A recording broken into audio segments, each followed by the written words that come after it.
welcome to my channel. What am I doing today? Today I am in a bit of a funk. I know I talked about being in an art funk right after Inktober, but something happened, like it would be a week ago. It was last week.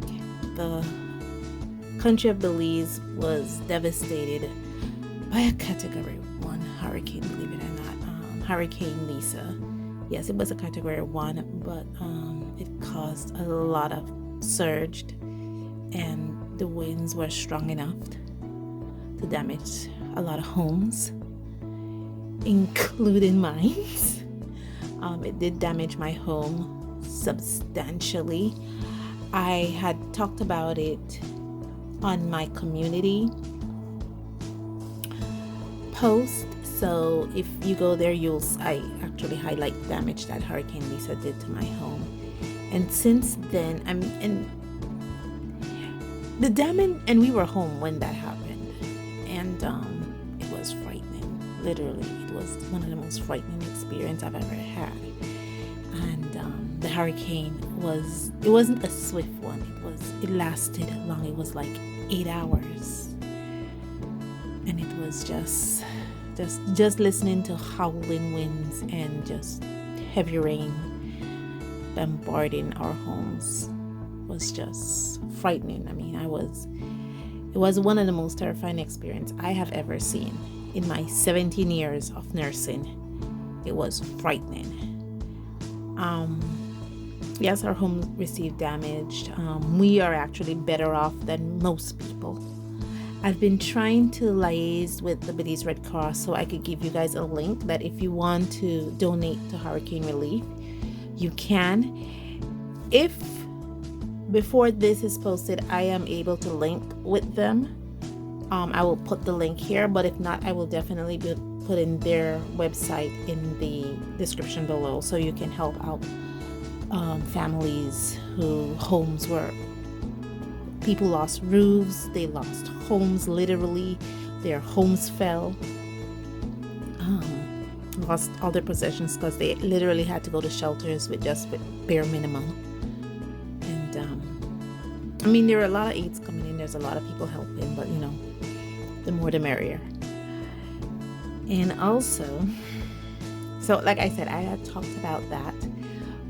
We were without power for 5 days. Hurricane Lisa came on the 2nd of November, and we were without power until like the 7th or the 8th of November, because we were literally without power for about 5 days. And some areas of the country didn't get power till almost the 8th or the 9th of November. It was devastating. Going to sleep, waking up, it was an experience, and I wouldn't wish it for anyone, literally anyone. And I am safe, I am blessed, and I'm gonna move on to this art session. Okay, so today I'm feeling a little downer, and I'm trying to bring myself back into creating. So I pulled out my little jars here, these little guys. I remember I did these in a previous video, so I will link that somewhere for you to see.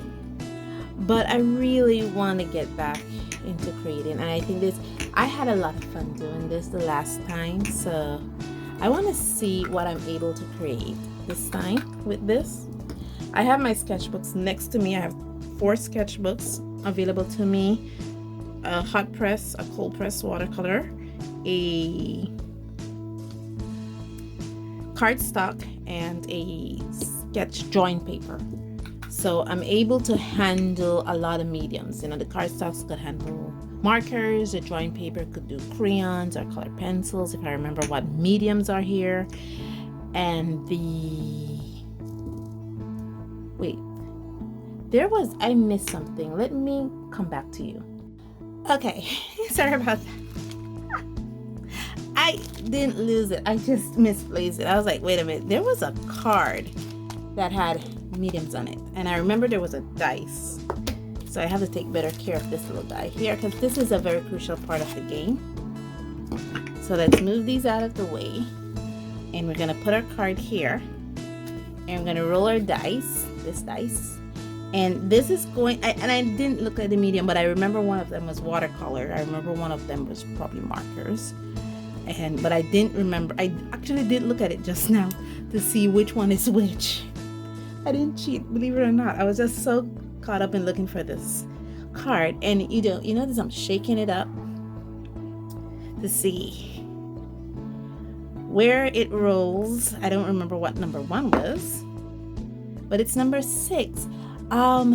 Check out that video to see what I rolled in the last video, because I was it 6 I rolled? I don't remember if it was 6 I rolled, but it's 6, and we're looking at watercolor markers right there. The last one, which is 6, is watercolor markers. I should make this little thing a little better than this, because watercolor markers. So we're using watercolor markers. Okay, so I have these watercolor markers here, and I never really understood this palette, so I think I'll be pulling these out for my character. And let's pick now. What will this person be doing? I'm gonna pick this one out. It's been a while since I did this little game. This one out.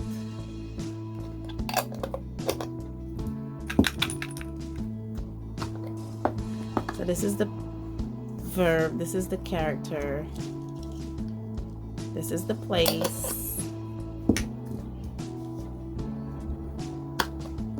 Let me shake it a bit. And this is what they'll be doing. So let's first look at our character. Goat. We're doing a goat.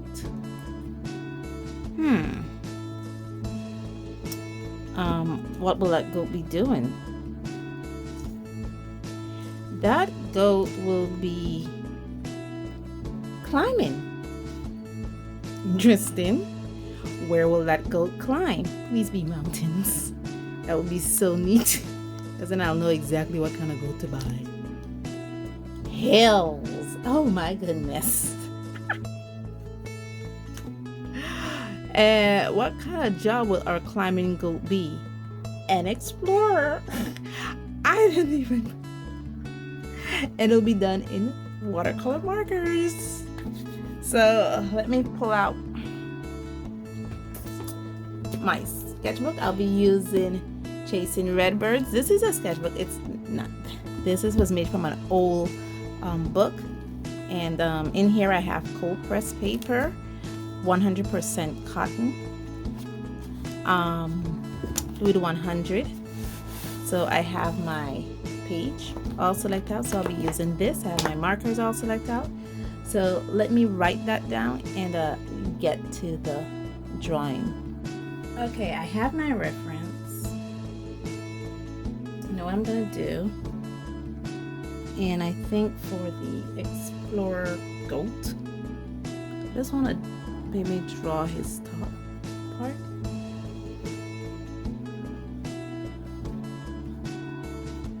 So let me put you on fast mode and hop to this.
Okay, I am finished.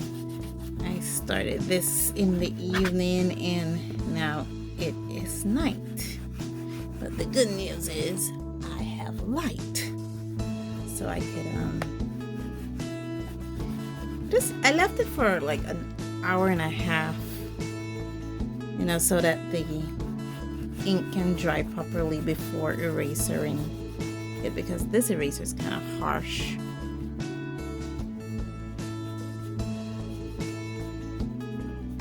And see, I have a goat trekking through the mountains, well, through the hills I should say.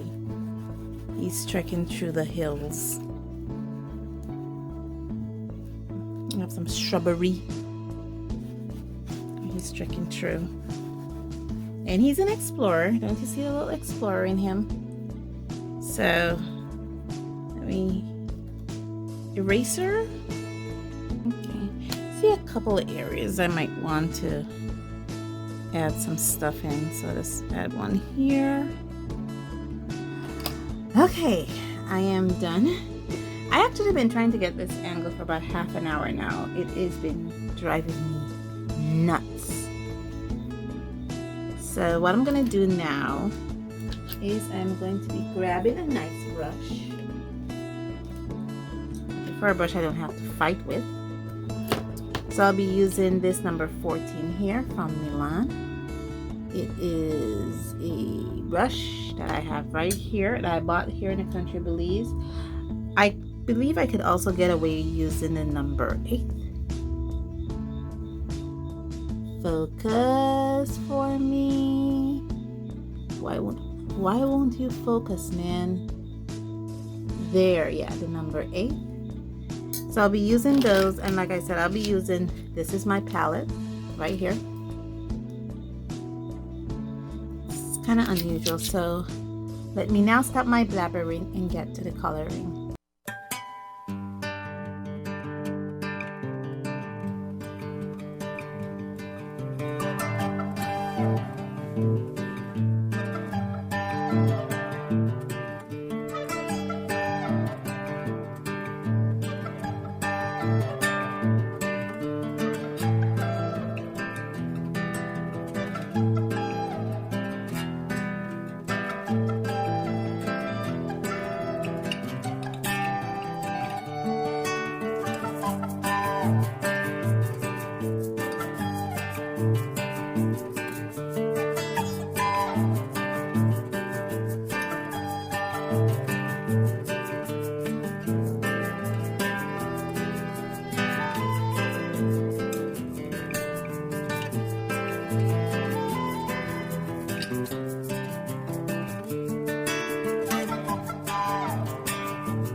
Okay, I am finished.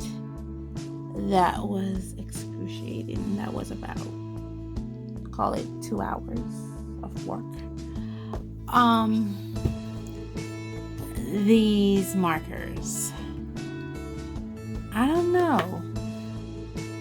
I know in this piece I use them more for the watercolor effects than actually as watercolor markers, and that was because on this particular paper, I don't know if it's the humidity in the air right now here in my part of Belize, because it's really hot today. It dries way too fast. Like I really, like here, you know, there's a lot of white. That's because I really couldn't pull any color out there. Like the minute it goes down, it dries. It was literally drying way too fast for my comfort. I'm seeing tons of mistakes in here. A lot of cleanup will need to be done if I need to do this digitally. But all in all, it was an experience. One of the things that I prefer using watercolor markers on is actually more treated paper, because the ink can stay on the paper longer. this paper, which is 100% cotton. I think I should have used cellulose paper. And unfortunately, the sketchbooks that I have out currently, not a lot of them are cellulose. I have cardstock. I do have hot press, but the hot press I have is the Fabriano Studio, and that has 25% cotton, and I notice watercolor markers dry in that very fast. I don't have a lot of cellulose paper out, and I think that's what hurt me, because for watercolor markers, to get the best effects out of them, you have to use it on cellulose paper, and I think that was what was killing me here. So I used it for its watercolor effects rather than its watercolor markers to the fullest. But I did try, guys. I did try to my best. Let me know what you think in the comments below. It was a lot of fun. I don't feel myself coming out of my art lows, but it was a lot of fun. It kept me engaged. For the most part, I felt like I was fighting the medium and the paper. So it really did keep me engaged. And it's getting late. Thank you so much for joining me on this journey. And as always, stay safe, stay blessed, and I'll see you in the next one. Bye.